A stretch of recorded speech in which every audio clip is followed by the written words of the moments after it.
Holy Bible. 2 Kings. Chapter 19. The second book of Kings. Commonly called the fourth book of the Kings.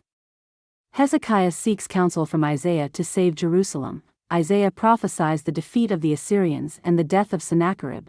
Hezekiah prays for deliverance. Sennacherib sends a blasphemous letter. Isaiah prophesies that the Assyrians will be destroyed and that a remnant of Judah will flourish. An angel slays 185,000 Assyrians. Sennacherib is slain by his sons. Chapter 19. And it came to pass, when King Hezekiah heard it, that he rent his clothes, and covered himself with sackcloth, and went into the house of the Lord. And he sent Eliakim, which was over the household, and Shebna the scribe, and the elders of the priests, covered with sackcloth, to Isaiah the prophet the son of Amoz. And they said unto him, Thus saith Hezekiah, This day is a day of trouble, and of rebuke, and blasphemy, for the children are come to the birth, and there is not strength to bring forth. It may be the Lord thy God will hear all the words of Rabshakeh, whom the king of Assyria his master hath sent to reproach the living God, and will reprove the words which the Lord thy God hath heard. Wherefore lift up thy prayer for the remnant that are left. So the servants of King Hezekiah came to Isaiah. And Isaiah said unto them, Thus shall ye say to your master, Thus saith the Lord, Be not afraid of the words which thou hast heard, with which the servants of the king of Assyria have blasphemed me. Behold, I will send a blast upon him, and he shall hear a rumor, and shall return to his own land, and I will cause him to fall by the sword in his own land. So Rabshakeh returned, and found the king of Assyria warring against Libnah, for he had heard that he was departed from Lachish. And when he heard say of Tirhakah king of Ethiopia, Behold, he is come out to fight against thee, he sent messengers again unto Hezekiah, saying, Thus shall ye speak to Hezekiah king of Judah, saying, Let not thy God in whom thou trustest deceive thee, saying, Jerusalem shall not be delivered into the hand of the king of Assyria. Behold, thou hast heard what the kings of Assyria have done to all lands, by destroying them utterly, and shalt thou be delivered? Have the gods of the nations delivered them which my fathers have destroyed, as Gozan, and Haran, and Rezeph, and the children of Eden which were in Thelasar? Where is the king of Hamath, and the king of Arpad, and the king of the city of Sepharvaim, of Hena, and Ivah? And Hezekiah received the letter of the hand of the messengers, and read it, and Hezekiah went up into the house of the Lord, and spread it before the Lord. And Hezekiah prayed before the Lord, and said, O Lord God of Israel, which dwellest between the cherubims, thou art the God, even thou alone, of all the kingdoms of the earth. Thou hast made heaven and earth. Lord, bow down thine ear, and hear, open, Lord, thine eyes, and see, and hear the words of Sennacherib, which hath sent him to reproach the living God. Of a truth, Lord, the kings of Assyria have destroyed the nations and their lands, and have cast their gods into the fire, for they were no gods, but the work of men's hands, wood and stone, therefore they have destroyed them.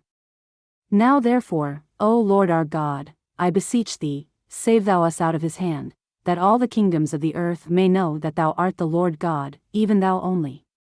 Then Isaiah the son of Amoz sent to Hezekiah, saying, Thus saith the Lord God of Israel, That which thou hast prayed to me against Sennacherib king of Assyria I have heard.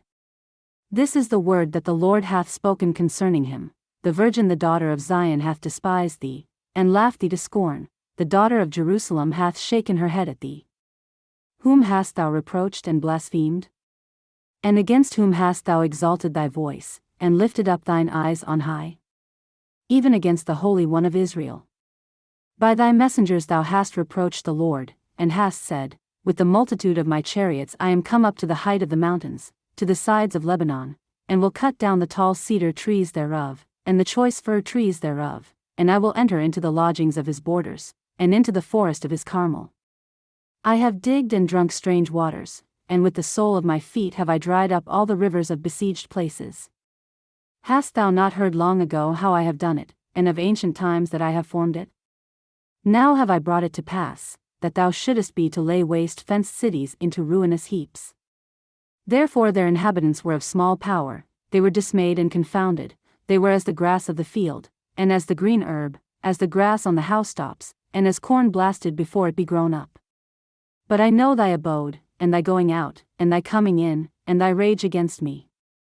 Because thy rage against me and thy tumult is come up into mine ears, therefore I will put my hook in thy nose, and my bridle in thy lips, and I will turn thee back by the way by which thou camest.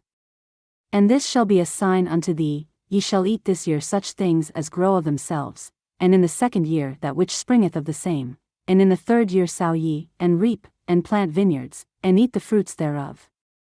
And the remnant that is escaped of the house of Judah shall yet again take root downward, and bear fruit upward.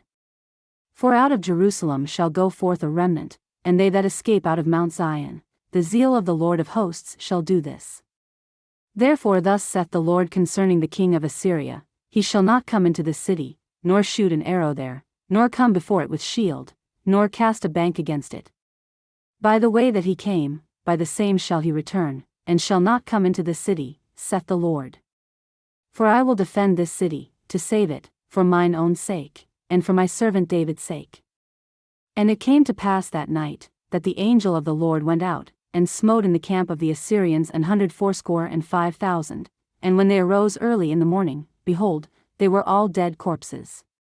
So Sennacherib king of Assyria departed, and went and returned, and dwelt at Nineveh. And it came to pass, as he was worshipping in the house of Nisroch his god, that Adramelech and Sharezer his sons smote him with the sword, and they escaped into the land of Armenia. And Esarhaddon his son reigned in his stead.